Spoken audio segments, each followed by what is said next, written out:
tendak-tendak lo, dapat di kamera lo. Viral. Shin Futang. Tahu nggak apa yang lucu? Tahu nggak apa yang bikin gue marah? Hai everything, thank you udah nonton video ini dan selamat datang di update. Ada apa dari internet?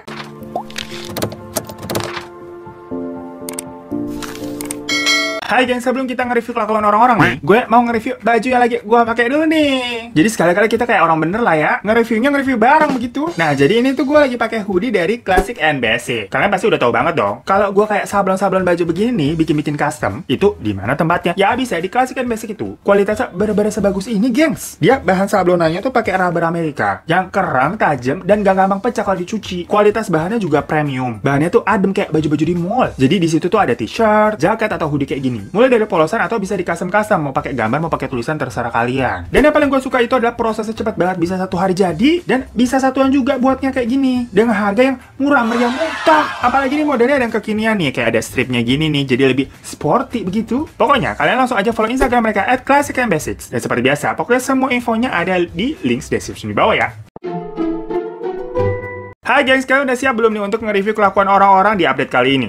Kira-kira ada apa aja nih berita-berita yang bisa di-review? Yang jelas ini tuh berita-beritanya lagi pada rame kayak biasa, gengs. Yang mana semuanya ini tuh lagi menjadi bahan omongan karena pondasinya 2 orang di berita pertama ini itu kayak merasa paling bener gitu hidupnya. Niatnya pingin rame nih, pingin viral, tapi malah dihujat. Ya udah, langsung aja kita ke berita yang rame ini kemarin tentang seorang pemotor yang juga dia seorang YouTuber juga atau vlogger yang marah-marah perkara dia ditendang waktu lagi Sunmori atau Sunday Morning Ride. Jadi ya jalan-jalan hari Minggu begitu, mumpung jalanan nggak semacet hari kerja kan. Nah, kejadian sih emang udah minggu lalu. Tepatnya di tanggal 21 Februari sorry, di Jalan Veteran 3 Jakarta Pusat. Nah, si pengendara motor nih itu emang bisa dibilang vlogger lah ya, yang suka merekam nih saat dia lagi berkendara gitu. Semacam kayak pakai kamera GoPro yang biasa ditempelin di motornya atau di atas helmnya tuh. Jadi lah pas hari Minggu itu, semua rekamannya kemarin emang kerekam nih mulai dia lagi jalan tuh sama teman-temannya sampai dia ini berada di daerah Jalan Veteran 3 itu. Dan tahu-tahu dia dihadang sama beberapa orang dan langsung nendang motornya sampai jatuh. Wih, pokoknya itu videonya heboh banget, gengs. Dan pastinya kita nih kalau nonton dikira di awal langsung mikir, "Wah, ada apa ini? Kok begitu?" Dan emang kocaknya, ini video tadi tuh di-share di akun pribadinya dengan penjelasan cerita tuh menurut dia kalau dia ini ditendang dan merasa ini tuh sesuatu hal yang tidak benar. Mungkin kalau dari videonya bisa dicek di sini, sob.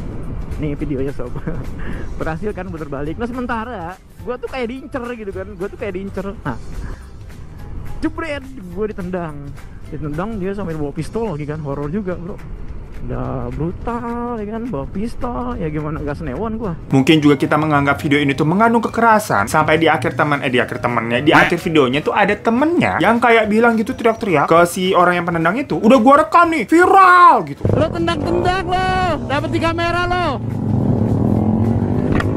Viral. Itu teriaknya pakai nada 3 oktav, gengs. Dimana ini adalah tipe-tipe ngurat adalah bakat. Nah, dari sini aja gambarannya terlihat kalau si pengendara motor ini dan temannya itu menganggap kejadian tersebut tuh mungkin bisa menjadi viral dan mereka ini adalah korban. Soalnya sampai diupload juga kan. Tapi ternyata ya viral sih. Namun ini jadi kayak badut, gengs. Soalnya ternyata daerah yang dia lewati itu adalah area ring 1. Yang mana yang nendang tadi itu adalah seorang pas pampres. Jadi ring 1 itu adalah suatu wilayah yang bisa dibilang memang harus aman dan tetap terjaga karena dekat dengan area kepresidenan. Dan pastinya yang namanya area ring 1 itu dijaganya sama pas pampres, pasukan pengaman presiden. Ya istilahnya kalau kita lihat-lihat di film-film tuh kayak prajurit penjagaan tembok Titan begitu, biar kagak ada ancaman masuk. Dan si pengendara motor ini berarti istilahnya memasuki kawasan yang memang ketat lah bisa dibilang. Apalagi dia di situ tuh ngebut-ngebut dengan suara knalpotnya yang kedengarannya tuh ribuh banget kayak trompet sangkakala. Ditambah katanya sih ada adegan kayak dia nih mau putar balik yang itu membuat semacam kecurigaan. Jadilah makanya langsung dihadang dan ditendang. Jadi gini, gengs. Pertama kita bahas masalah si ring area 1 itu dulu ya. Sebenarnya di daerah tersebut tuh di Jalan Veteran 3, walaupun itu memang wilayah ring 1, biasanya sih tetap bisa dilalui oleh kendaraan baik roda 2 maupun roda 3. Roda 2, roda 3, roda 2 dan roda 4, roda 3 itu berarti baja ya. Maksudnya mau motor, mau mobil atau sepeda juga biasanya lewat situ nggak apa-apa. Namun memang pasti di sekitaran situ memang ada penjagaan dari pas pampres. Namun kebetulan hari itu katanya lagi ada semacam instalasi atau perbaikan di area tersebut lah yang berhubungan dengan tempat dinas kepresidenan. Jadi jalannya itu yang dilalui tadi itu lagi ditutup tuh sama kon-konan segitiga warna oranye yang biasa tuh. Nah, di sini memang ada yang beberapa bilang kalau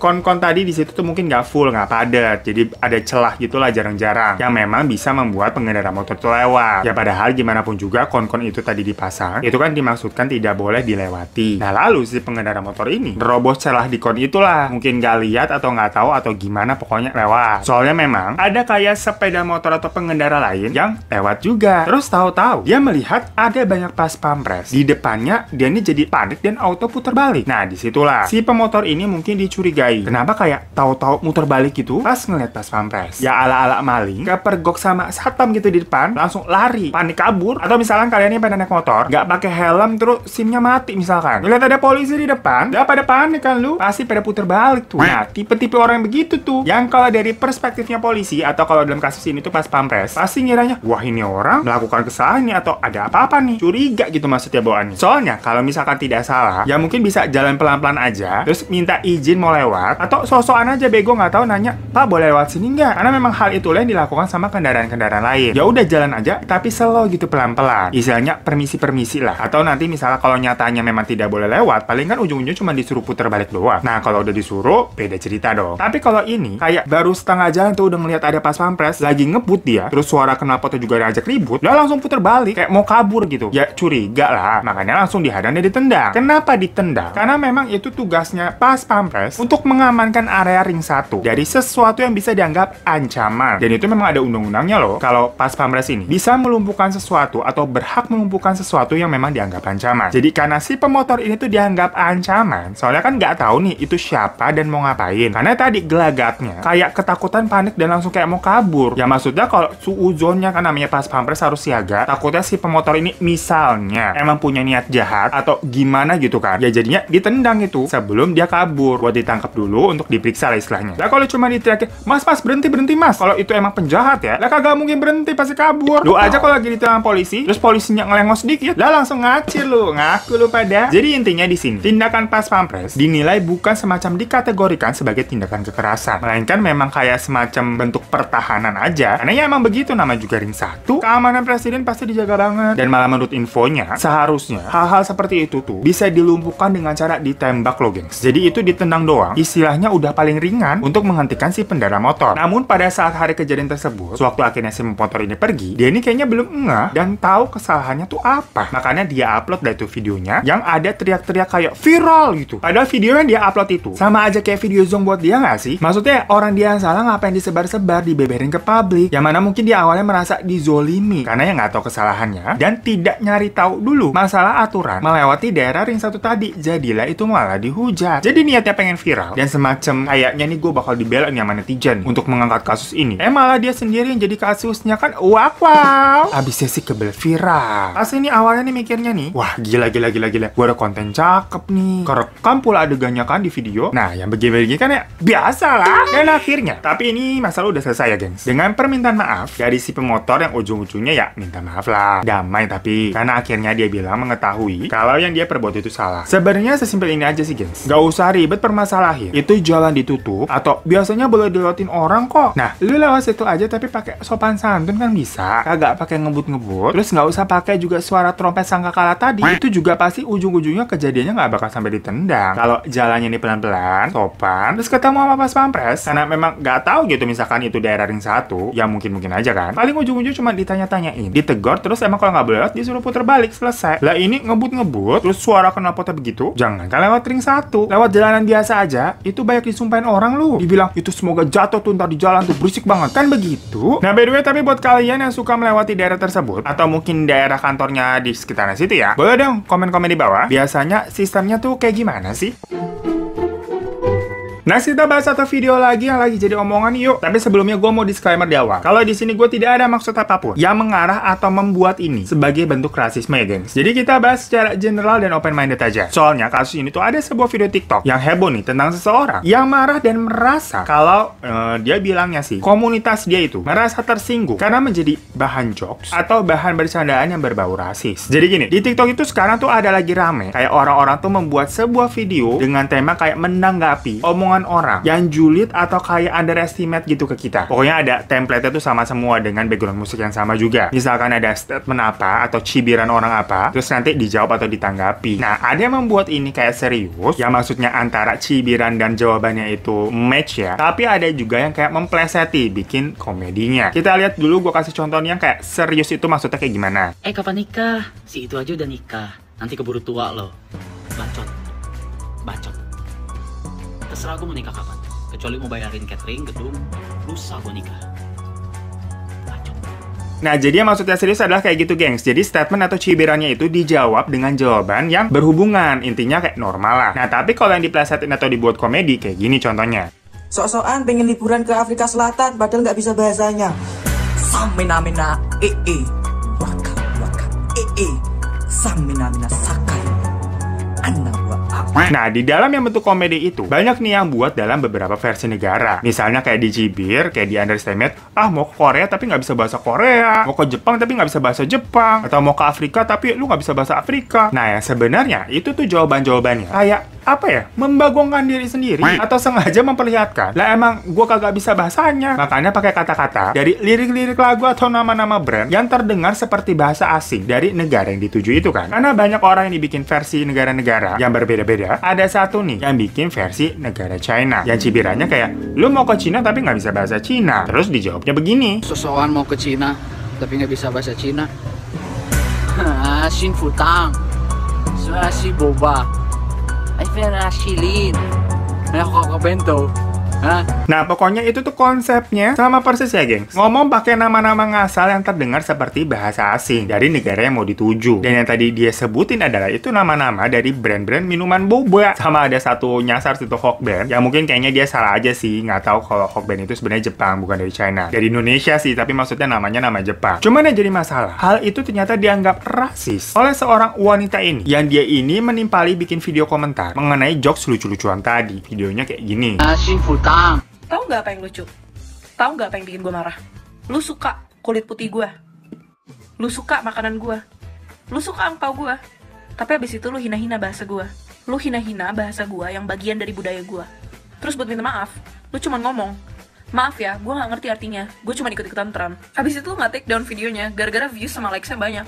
Yang gue lihat sih lu udah bukan anak kecil, lu jelas-jelas orang gede. Benerin sikap lu lah, paling dikit minta maaf dengan benar. Nah, si mbaknya ini berarti menganggap kalau masnya ini ngomong nama-nama brand boba tadi itu adalah suatu siratan jokes yang berbau rasisme. Lah rame lah ini. Namun yang bikin rame adalah orang-orang malah menghujatnya si mbaknya, bukan si emasnya. Dimana orang-orang yang menghujat itu adalah termasuk banyak banget orang yang beretnis Tionghoa juga, atau orang-orang yang seharusnya yang dianggap mbaknya ini adalah orang-orang yang bisa tersinggung. Ya mungkin memang dalam video TikTok tadi ada sebagian orang yang merasa bisa sensitif lah. Namun sebenarnya sih tidak ada tendensi atau kalimatnya merendahkan atau kita bisa bilang ngata-ngatain lah dalam konteks rasisme. Sebelumnya gue mau menegaskan ya, kalau gue paling benci juga sama yang namanya rasisme, dan gue nggak ada masalah sama sekali sama yang namanya orang-orang China ataupun etnis Tionghoa. Men, teman gue juga Cina semua, dan gue belajar kayak bisa cuan-cuan-cuan gitu dari mereka. Dan sebelum gue membahas ini, gue tuh nanya dulu nih ke teman-teman gue tadi, lu nonton deh video ini, lo ngerasa tersinggung nggak? Tapi ternyata jawaban mereka kayak malah nggak ngerti maksud gue kayak tersinggung di mananya atau tersinggung gimana ya. Soalnya itu memang dirasa bukan sesuatu jokes yang negatif. Kan ini ritmenya adalah kita nih kayak dicibir orang. Lu mau sok-sokan ke sini, atau dalam konteks ini lu mau sok-sokan ke Cina, tapi lu nggak bisa bahasa Cina. Lah berarti kan istilahnya kita nih diremehkan. Bisa pergi doang beli tiket, tapi kagak bisa bahasanya. Terus seolah-olah kita nggak terima dan sombong nih. Enggak kok kalau kita bisa bahasa Cina. Ya tapi sebenarnya kita kayak menggoblokkan diri sendiri karena ngomongnya nama-nama merek boba yang terdengar memang seperti bahasa Cina. Jadi kayak tendensinya itu malah ngatain diri sendiri sebenarnya. Dan terlebih lagi, ini semacam kayak versi dari negara lainnya aja lah. Karena negara-negara lainnya pun ada. Dan ini ada dari Cina ceritanya. Kecuali video TikTok yang viral ini, template-nya itu cuma ngomongin, bikinnya itu template dari negara Cina terus. Lalu dengan diplesetin, dengan nama-nama yang berbeda-beda, sampai ada mungkin muncul nama-nama yang sensitif lah. Tapi kan nggak begitu ceritanya. Banyak juga negara-negara yang diplesetin. Jadi pas netizen menonton video simbanya itu, agak pada heran juga nih. Kayak semacam,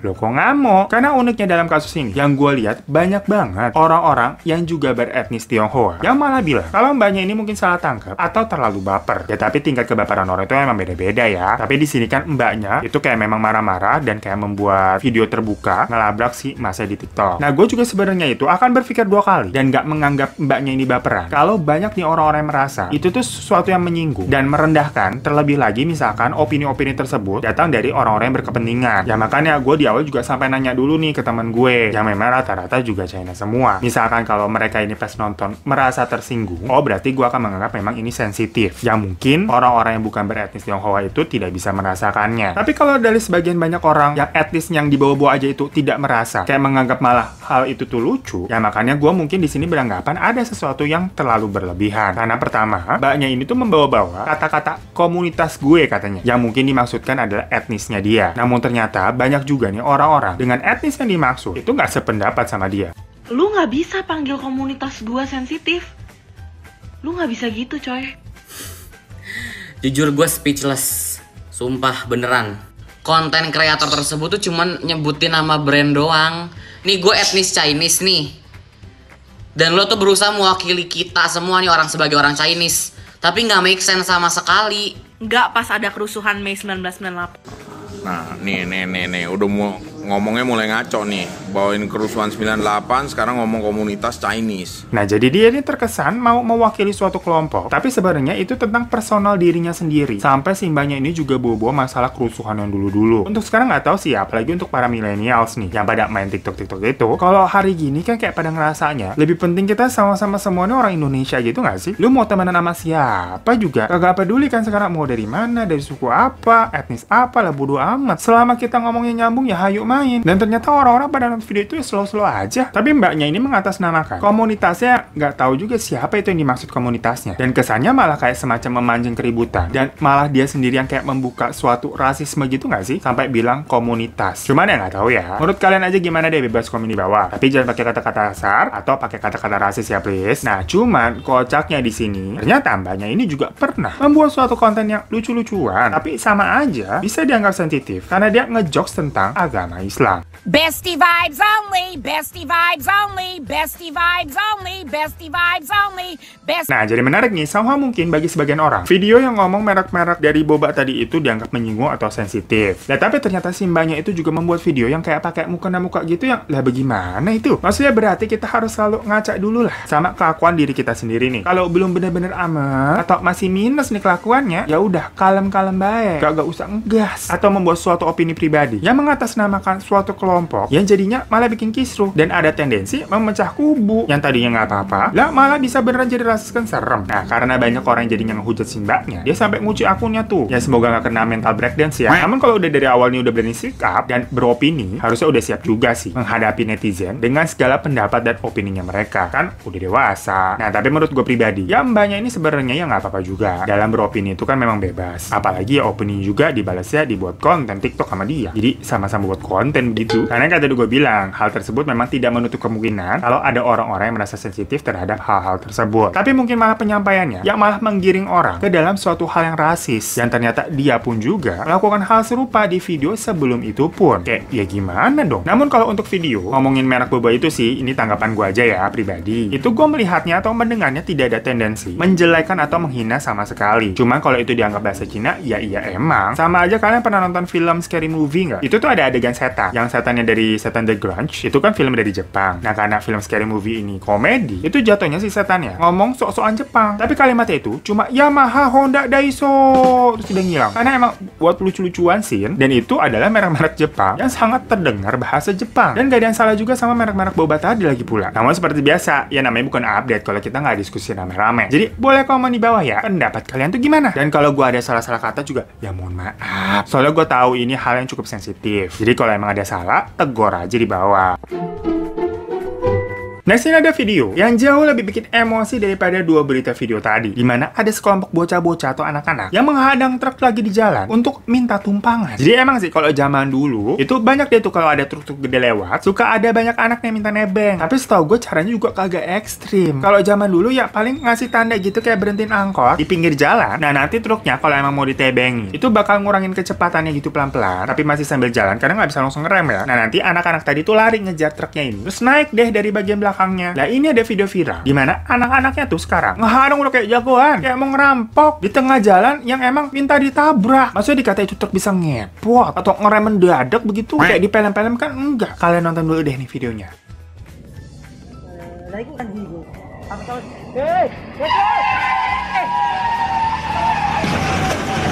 Tuh, untuk menghindari sekelompok anak-anak tersebut tadi, si supir truk ini jadi banting setir karena takut nabrakan. Yang malah jadinya nabraknya itu rumah warga sampai hancur. Ini parah banget sih. Barbar banget habis caranya anak-anak. Maksudnya itu supirnya kasihan dong. Jadi serba salah kan. Kalau dia itu kagak ngerem terus nabrak anak-anak, ya kelar itu perkara, dia bakal dipenjara. Tapi kalau kasusnya kayak tadi tuh banting setir terus nabrak rumah orang begitu sampai hancur, ya pasti kan itu harus ganti rugi. Dan ujung-ujungnya di sana siapa? Si supirnya. Jahat banget sih ini menurut gua. Anak-anaknya kayak aduh, gimana gue speechless banget. Ya tahu sih maksudnya ini kan kayak semacam mau gratisan untuk nebeng. Mungkin karena faktor ekonomi nggak punya uang atau gimana. Ya tahu dari dulu begitu-begitu juga banyak. Tapi caranya nggak kayak gitu, nggak se-ekstrim itu. Dimana dulunya nih, truknya aja juga nggak langsung berhenti untuk bisa mengangkut anak-anak yang nebeng. Cuman pelanin jalan aja sambil masih jalan tuh dikit-dikit supaya anak-anak ini bisa ngejar lari gitu. Ya bahaya sih emang. Tapi ya itu lebih kayak membahayakan si anak-anaknya mau menebeng ini aja karena ya resikonya mereka naik truk yang lagi jalan. Tapi kalau caranya ngehadang dengan ekstrim kayak gitu di depan, ya Allah kocak banget. Kayak nantangin maut. Nyawanya 9 atau gimana? Yang ada itu malah membahayakan banyak orang dan membuat celaka si supirnya. Lah kalau misalkan tuh anaknya ketabrak, si supir yang bakal dipenjara kan? Padahal salahnya anak sendiri itu tuh berdiri di tengah jalan ngehadang. Terus kejadiannya kalau kayak video tadi, bisa-bisa itu supirnya mati kecelakaan loh. Atau misalkan di dalam rumah yang ditabrak itu ada orang, ya itu bisa mati juga. Ketimpa bangunan begitu ketabrak truk, maksudnya bahaya banget ngacoknya. Kalau maksudnya biar memaksakan truknya tuh berhenti ya, biar dikasih tumpangan. Soalnya mungkin nih banyak truk-truk yang nggak mau berhenti atau mempelankan kendaraannya biar bisa pada naik. Kayak ya udah, maksudnya kan dia juga kayak minta tolong mau nebeng. Ya masa minta tolong tuh maksa kan nggak benar. Kalau orang itu mau nolongin ya bagus. Tapi kalau nggak ya udah, nggak, jangan dipaksa. Bukan hal sesuatu yang pemaksaan jadinya kan. Kalau truk satu nggak mau kan nanti ada kendaraan lain juga yang lewat. Nggak main dihadang begitu aja kayak ngerampok. Sumpah gue beber kayak speechless banget. Beber kasihan gue mikirin si supirnya. Kerja keras gitu kan, sama-sama susah. Tapi dibuat begitu. Lah apa nggak jahat namanya? Udah gitu dari videonya juga kelihatan tuh anak-anak itu kayak melipir tuh kabur. Pasti habis itu pada main salah-salahan tuh. Ada sosokan nggak tahu gitu. So itu beberapa berita update yang lagi jadi omongan nih, terutama berita pertama dan kedua tadi. Nah, menurut kalian gimana? Komen di bawah ya, gengs. Dan maaf banget kalau ada salah-salah kata. Kita diskusi aja makanya tentang berita-berita yang tadi ya. Oke, sampai ketemu kita di update selanjutnya. Dadah!